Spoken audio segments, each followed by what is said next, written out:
get everybody right. And, if it has to be shorter stints tomorrow, then so be it. But, it's a big game, big opportunity. But I just felt we needed 3 really tough days of practice to get our minds wrapped around what teams are saying about us right now. And I know everybody's report is go in there. If you play harder to them, when things get tough, they've been getting softer. So we needed to set the tone in practice. Our guys did that. And, hopefully that carries over in the game at 7:30 tomorrow night. How did you see the guys respond to that these 3 days? Yeah, I mean, they got after it. They did exactly what we wanted to do. That means nothing unless it carries over into the game. And, I understand that. So it's one thing to go out there and do it in practice in a setting where they know they have to go hit somebody and they know they have to block out. And it's got to carry over into the game. And when things get tough, when things get hard out there, we got to get tougher. It's been a very disturbing trend for our team.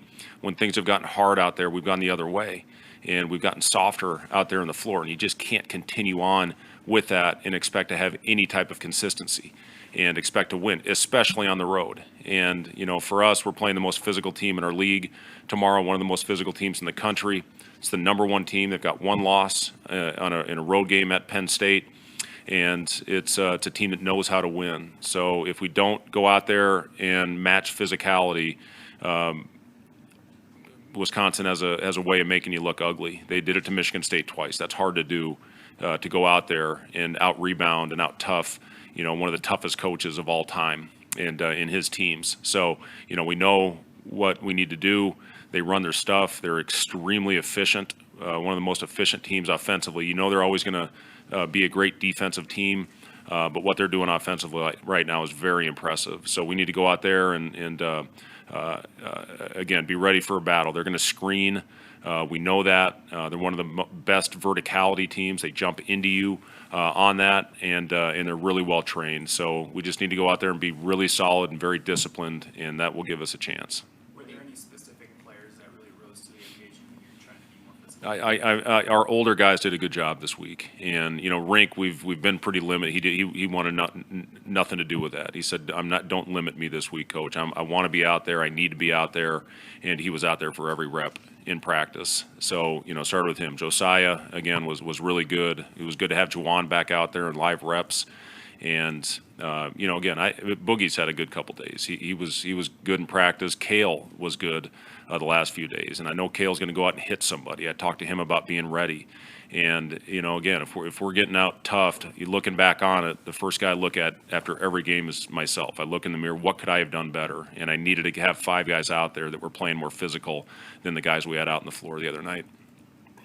When you go back to the game in Madison, how much was Wisconsin's offensive success just them making shots, and how much it had to do with you guys not doing the things physically that you were just talking about? Yeah, we missed assignments. There's no doubt about that. Anytime Connor Seaton's in the game, they're running plays for him, and we tried to go around screens. You're not going to get around Wisconsin screens. They're too good at it, and that's what got him freed up, and that's what got him confident. I think he hit 4 threes on us that game. But overall, yeah, they were unbelievable offense, but they've been unbelievable all year offensively. And we had some breakdowns, and again, when they got confident, we had a really tough time slowing them down. Offensively, we were pretty good. I think we shot right around 50%. We turned it over too much. And that's the other thing I've talked to our guys about. When you look at our formula for success, when we take care of the ball and when we rebound, we win. And when you look, I'll just use our last 3 games as an example. We play Northwestern, and we took care of one of those 2. We rebounded well. We out-rebounded them by 14. We turned it over 18 times, and we won a close game. We play Ohio State. We had 6 turnovers, and we out-rebounded them, and we won by almost 20. And then you go on the road, and we get out-rebounded, and we turn the ball over, 17 and 18 in offensive rebounds and turnovers, we get our ass kicked. So that's the formula. If you go out and take care of both, you're going to win. If you take care of one, you're going to have a chance. If you don't take care of either, you're going to get blown out. And it's a huge emphasis right now because teams are pressuring us, and we got to use it against them. Your eyes should light up when you see pressure. You should be able to use that pressure against them and get good looks when that happens. But we're playing in a crowd too much. We're over-penetrating, over-dribbling. And if we make simple plays, when we do that, we get the defense shifted, we have a pretty darn good offense.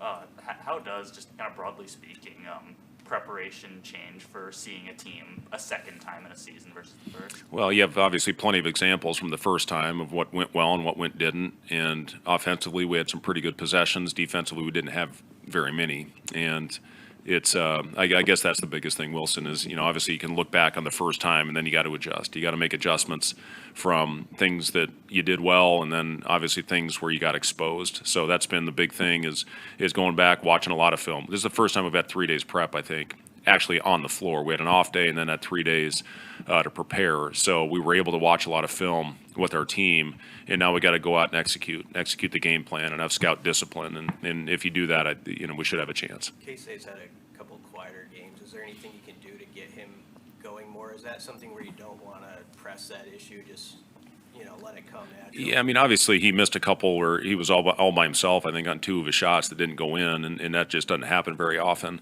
After making his first one of the game, he hit the first shot to put us up. And I'll say this, you go back, look at that Maryland game, we threw the first punch. We get up 10 right away. That should be, especially in an early game, a great sign. But when you go away from what's making you successful, it's you're going to struggle. And that's exactly what we did when we started turning it over. And then they just started pounding us from a physicality standpoint.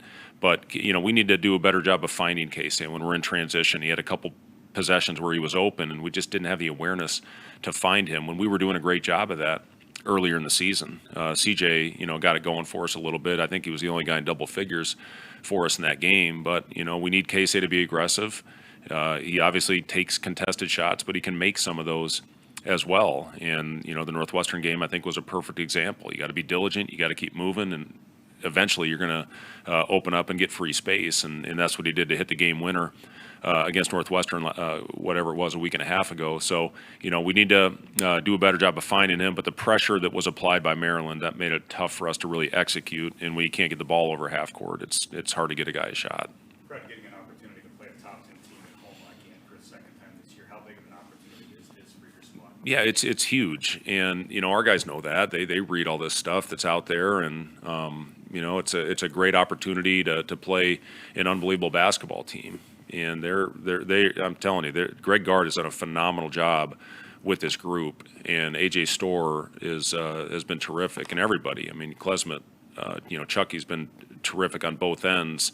They're bigs with Wall and Crowell and Winter off the bench. I mean, they're a really good team 1 through 10, and they pose a lot of challenges. So opportunity to play against the number 1 team in your league, it's always, it should be a fun game. Hopefully our guys go out there. I know our crowd is going to be phenomenal, and we got to give them a reason to get behind us early.